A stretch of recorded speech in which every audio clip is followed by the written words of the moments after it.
Just a heads up, y'all, there's some language in this episode that listeners may find offensive. So, it's going to be some cussing. You've been warned. I'm Gene Demby. I'm Shireen Marisol Meraji, and this is Code Switch. From NPR. This episode features the words and writing of Karla Cornejo Villavicencio. I had always thought of myself as an artist, but I knew that the offers to represent me literarily weren't coming from a place of admiring me as a writer, but from a place of seeing me as an immigrant who had a sad story to tell. And that pissed me off. Literary agents started reaching out to Karla after she wrote this essay for the Daily Beast. It was about being an undocumented Harvard student. And this was back in 2010, about 2 years before DACA was first announced. They wanted me to call my undocumented status my dirty little secret. And I remember pushing back and being like, that sounds like a vibrator. I'm not going to do that. The title ended up being, I'm an illegal immigrant at Harvard. And after that essay ran, she started getting offers to write a memoir. And I was 21. I did not have a memoir in me. And I knew what they wanted, which was they wanted a devastating border crossing story. And they wanted me to write about how I was born in a literal ditch and I made it to Harvard. And I was disgusted by that. 10 years after that essay in the Daily Beast came out, Karla did publish a memoir of sorts. The Undocumented Americans. This is the author, Karla Cornejo Villavicencio. Shireen, you talked at length with Karla on more than one occasion, and you read The Undocumented Americans. So I'm going to get out the way and let y'all take it from here.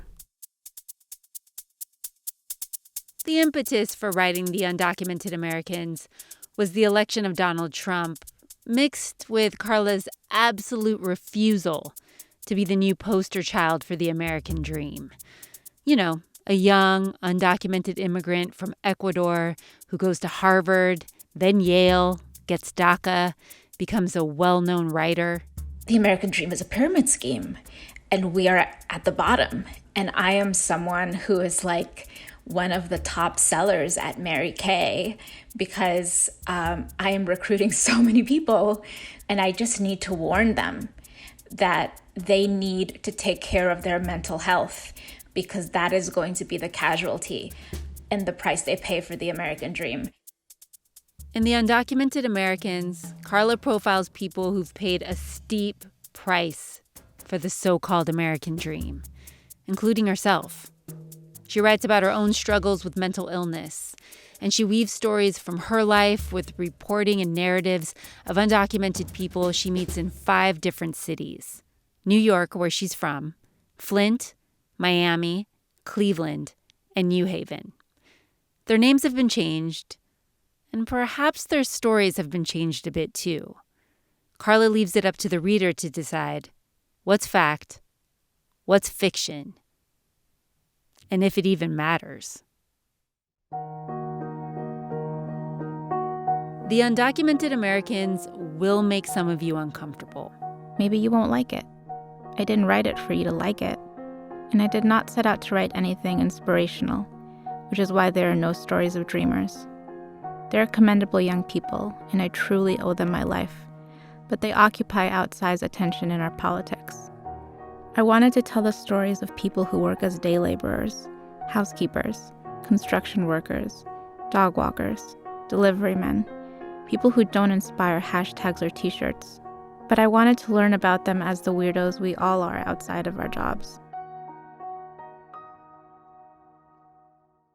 Karla hopes her book makes you angry. And be angry at white supremacy and be angry at abusive bosses and be angry at the sexual harassment that happens to housekeepers. And she also wants The Undocumented Americans to make you curious about the lives of immigrants. The other day I was having such a bad day. I woke up with a headache and I went outside and there were these Latino guys across the street listening to Bad Bunny. And then I went out the next day and they were still listening to Bad Bunny. And I was like, these guys are a little old to be listening to Bad Bunny. And then I just started wondering. I was like, did they all agree that morning to play Bad Bunny? Like, was there someone who disagreed? Did they like the video where Bad Bunny is in drag? Like, I just started imagining what their lives were like, And that is different than someone being like, oh God, I bet they crossed the border. Their lives must be so hard. One of the first people Karla focuses in on is her dad. And his life is hard. But of course, it's more than that. He's a devoted father. He's also made mistakes as a father and a husband. He's forced to work service jobs he finds demeaning, but he's able to bring his brand of creativity and flair to whatever he does. His story is a big part of Karla's. After my father lost his job as a taxi driver, he found a job as a delivery man at a restaurant down in the financial district. Delivery men in that area called themselves the delivery boys. Throughout my teens, I always corrected my father when he said this, because I assumed the guys had heard it from some white supremacist boss who was trying to emasculate them, and they accepted it as a neutral term. It made me furious. There's a history to white people calling men of color boys, I would tell him. In the mornings, my father would deliver breakfast to offices in the financial district. A raisin bagel with cream cheese and coffee with hazelnut creamer. A blueberry muffin and black coffee. 2 cranberry scones and 3 coffees, 2 cream, 1 sugar. A single croissant and a single coffee, sent back because it was brought with white sugar and not Splenda. Bacon, egg, and cheese sandwiches. Oatmeal with brown sugar. Yogurt parfaits. Orange juice and a banana. A chamomile tea. A granola bar and a chocolate milk. There was no delivery minimum, so my father delivered it all. Because the deliveries were so small, sometimes he didn't get a tip. Sometimes he was told to keep the change, a quarter. Sometimes he was tipped in pennies. He had to say, "Thank you, sir, thank you, ma'am." Sometimes he was given a $20 tip for a $5 breakfast. He always told us about those tips.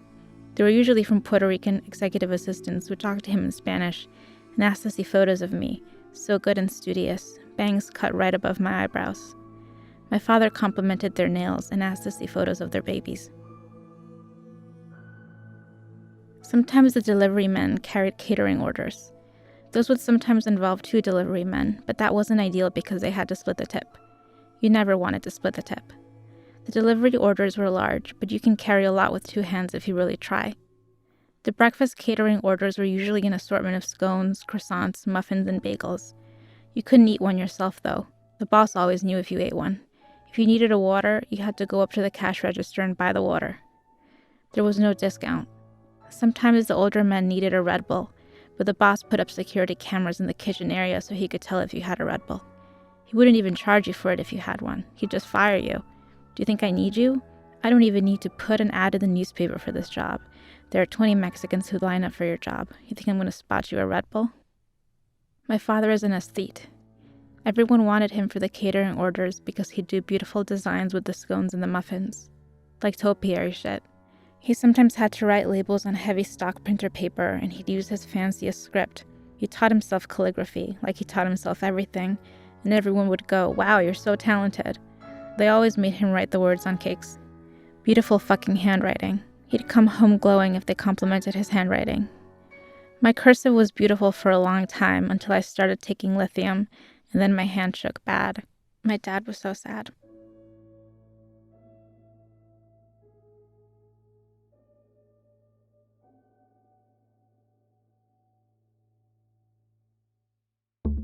After the break, we're going to meet another undocumented American from Karla's book, and she'll talk about how the protests for Black lives and against police brutality have made her rethink some of what she wrote. Stay with us.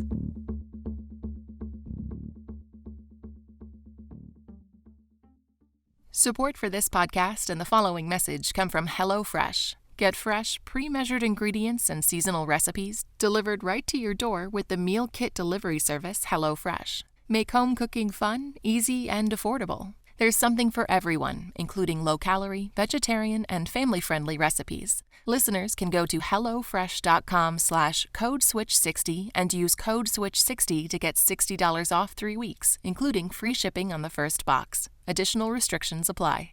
This message comes from NPR sponsor America Media, producer of Plague, Untold Stories of AIDS in the Catholic Church, a podcast exploring how LGBT Catholics fought, worked, and grieved through the early days of the HIV and AIDS crisis.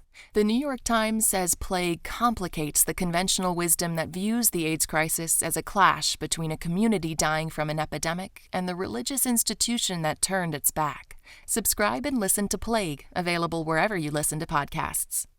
Actress Tracee Ellis Ross is used to people talking about her age a lot. And she's okay with whatever people say. I'm 47 years old, and I'm the most comfortable in my skin I've ever been. When we go back to being 22, no thank you. The Blackish star on confronting an ageist world. Listen and subscribe to It's Been a Minute from NPR. Shireen, just Shireen, Code Switch. So a big part of what Karla wants to do in the Undocumented Americans is tell the stories of undocumented immigrants who are often completely ignored, or if they're acknowledged at all, they're one-dimensional.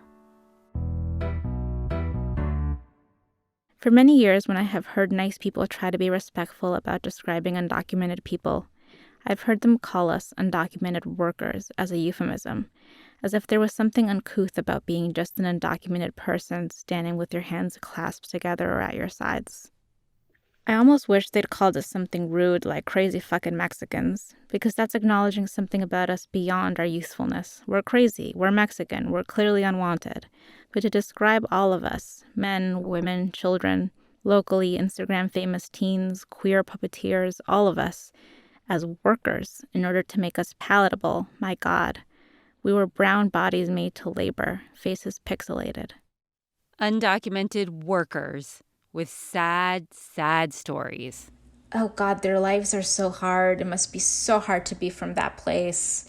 I don't know how they do it. And then you feel like really lucky to be in your life. You're like, I am so blessed. So what I did in my book was try to depict the people that I had grown to know a lot about and learn to care about as people that you could also be really curious about, because I depicted them as who they were, which was like people who suffered, but also people who were kind of odd and interesting. People like Paloma. Paloma is one of a group of people Karla profiles whom she refers to as second responders. So first responders would be firefighters and medics. Second responders pick up the pieces just after tragedy strikes. Hurricanes, fires, pandemics. In Paloma's case, it was 9/11. Karla makes the point that second responders never get the accolades we give first responders. They rarely get a second thought, and they're often undocumented.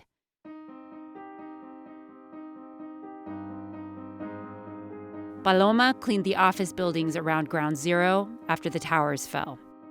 Paloma has a string of illnesses that are common to all of the cleanup workers: sleep apnea, PTSD, depression, anxiety, gastrointestinal issues. She also has breast cancer. She can't work because her bones hurt, and she often gets fevers, chills, and vertigo. But Paloma's not just some long-suffering saint. She left Colombia for many reasons, which included being sick of her family. It all began to change when her 15-year-old daughter Lucy got pregnant and her boyfriend didn't want to marry her. "Am I supposed to marry her just to make you happy?" the boy yelled at Paloma, so she punched him in the face. Lucy bounced back quickly after childbirth and began leaving the baby with Paloma all the time so she could go out with her boyfriend or go to parties. Paloma didn't love being a grandma, and she didn't love being a full-time babysitter. "I didn't want to live that life. I got tired of it. I'm not the type of woman who just puts up with shit," she tells me. "I wasn't born to be just a mother, just a grandmother, just a wife. So I escaped." She left her grandchild, her 3 daughters, including one who was just 7 years old, and her husband, and she came to the United States alone. Yes, Paloma is undocumented. She has cancer. She can't work. And yes, she also enjoys life with her boyfriend, Cruz. Cruz wants to marry Paloma, but she won't divorce her husband in Colombia, even though soon after she left, he began dating the children's teenage nanny, because when he dies, she is entitled to part of his pension. She and the nanny will split it. Paloma is complicated. I love this woman.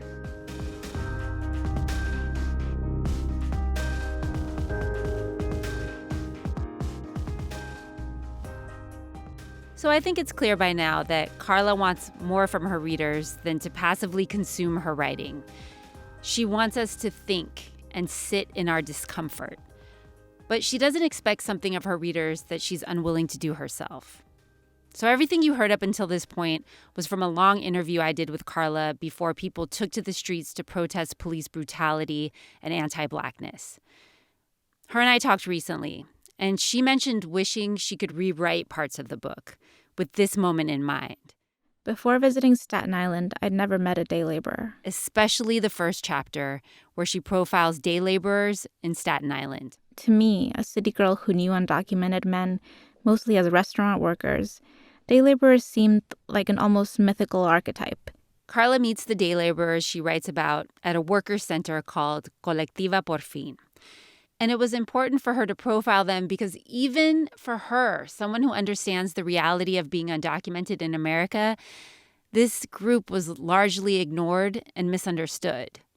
Visible because they solicit work daily, often at busy intersections or in the parking lots of home centers, but invisible at the same time.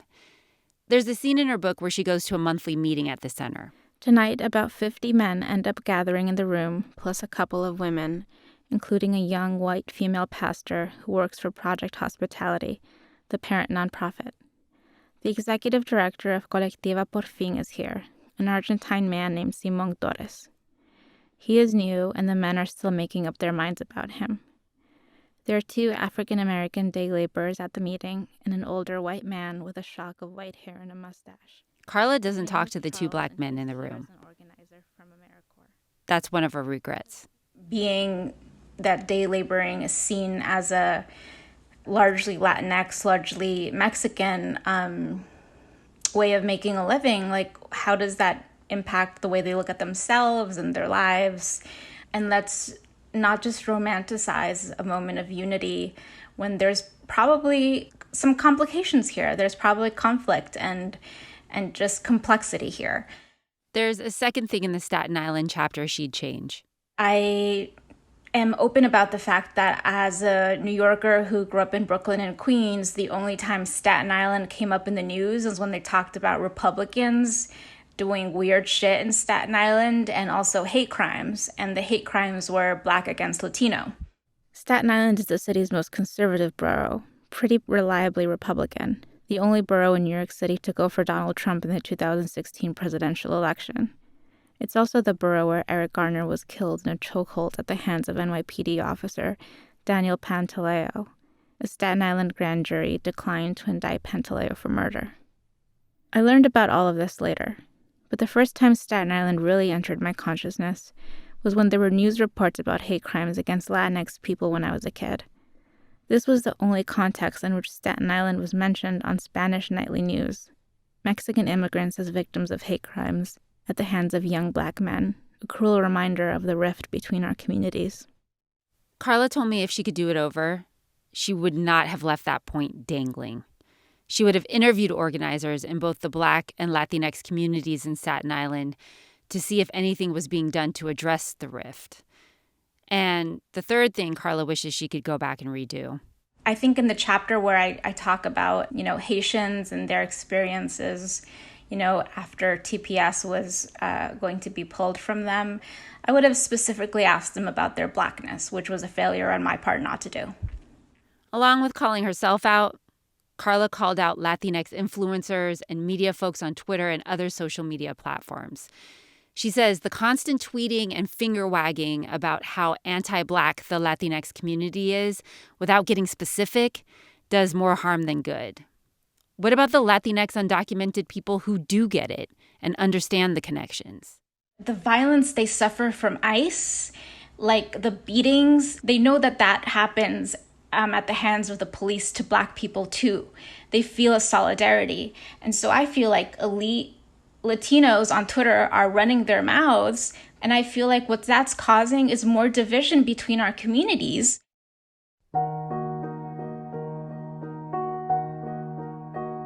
Karla told me if it's really about getting the older generation to understand anti-Blackness, you do that by organizing and educating, not by performing wokeness on a social media platform they're not even on.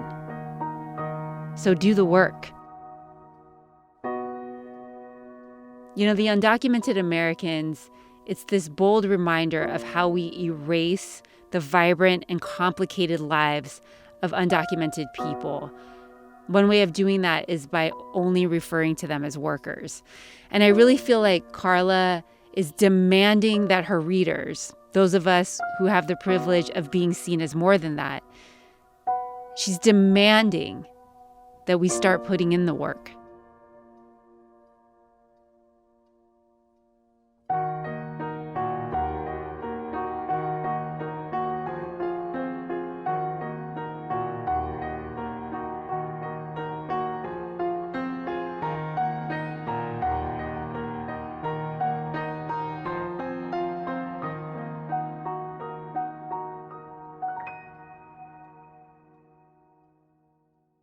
All right, y'all, that's our show. You can follow us on Twitter and Instagram. We're at NPR Code Switch.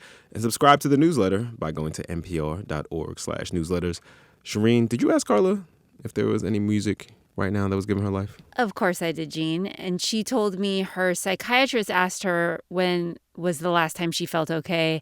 And she said high school. So whenever she wants to feel okayness, her words, Karla listens to music that makes her feel like a teenager. Like Selena Gomez's song, Souvenir. You're giving me chills at 100 degrees. It's better than pills, so you put me to sleep. This episode was edited by Leah Donnella, who is also a huge Selena Gomez fan. I don't know if y'all know that. She talks about it all the time. It was produced by you, Shireen. With help from Leah Donnella, Kumari Devarajan, and our former intern, Diane Lugo. Miss you, D. Wish you were here. Big thanks to Penguin Random House Books, who let us use the audio from Karla's audiobook version of The Undocumented Americans. And we'd be remiss if we did not shout out the rest of the Code Switch fam. Karen Grigsby Bates, Natalie Escobar, Jess Kung, Alyssa Jong Perry, Steve Drummond, and L.A. Johnson. Coming up on the pod, we are bringing you a special bonus episode for Pride. Here's a little preview. Queer rights was given to us by the Stonewall riots, which were started by Black, queer, trans women, and they were riots, to be clear. Keep your ears out for that. I'm Shireen Marisol Meraji. And I'm Gene Demby. Be easy, y'all. Peace. Parents, ever wish you had a coach or a fairy godmother for when your kids hit you with those really tough questions? Well, NPR's Life Kit has tons of episodes to help you through the hardest parenting moments. Listen and subscribe to Life Kit.